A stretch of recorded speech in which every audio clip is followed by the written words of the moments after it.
olen Johanna Korhonen, journalisti ja kirkkolaulaja.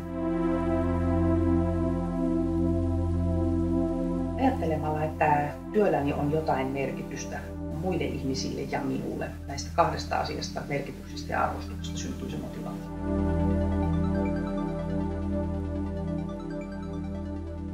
Journalistinen työhän luonteeltaan on sarja vastoinkäymisiä. Eli tähän pitää valmistautua aina jo ennalta, että ei työn ole tarkoituskaan olla erityisen helppoa eikä jouhevaa aina. Se sarja vastoinkäymisiä tarkoittaa just sitä, että hypoteesit ei pitäneetkään paikkaansa tai haasteita ei tiedäkään siitä, mistä sen piti tietää, tai joku fakta osoittautuikin väärinymmärrykseksi tai mitä tahansa. No kun näihin suhtautuu jo siten, että no tämähän kuuluu asiaan, niin sitten ne ikään kuin ottaa siinä, että se kuuluu tähän hommaan.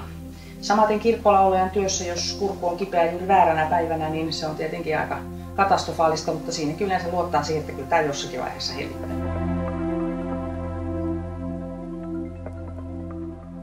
Olen ollut niin pitkään töissä, että niitä innostavia projekteja on varmaan sadoittain, mutta näistä tämänhetkisistä voisin nostaa esimerkiksi Yleisradion Radio 1 Valkoista valoa -ohjelma, jota minulla on ilo tehdä valtavan hyvässä tiimissä, ja se yhdistää yhteiskunnalliset aiheet ja vanhan musiikin. On kuunneltavissa myös Areenasta aina jälkikäteen, ja se on valtavan hauskaa tekemistä.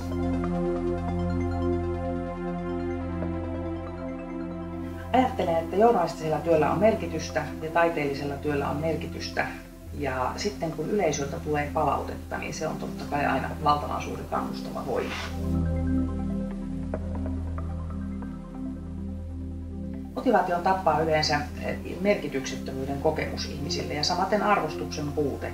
Ehkä sitten myös sellainen tilanne, jossa ihminen ei koe voivansa vaikuttaa omaan työhönsä, että vaikutusmahdollisuuksia pitäisi olla jokaisella, on se työ sitten ihan mitä tahansa.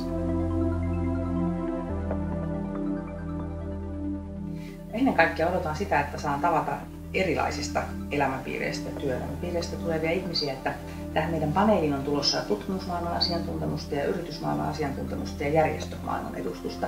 Ja näissä kaikissa ihmiset rakentavat motivaatiotaan omilla erityisillä tavoillansa. Ja tässä mun työssäni mä ajattelen aina, että mä rikastun joka kerta kun tapaan erilaisia ihmisiä, koska se kasvattaa mun ymmärrystäni heidän maailmoistaan ja sillä tavalla rikastuttaa elämääni.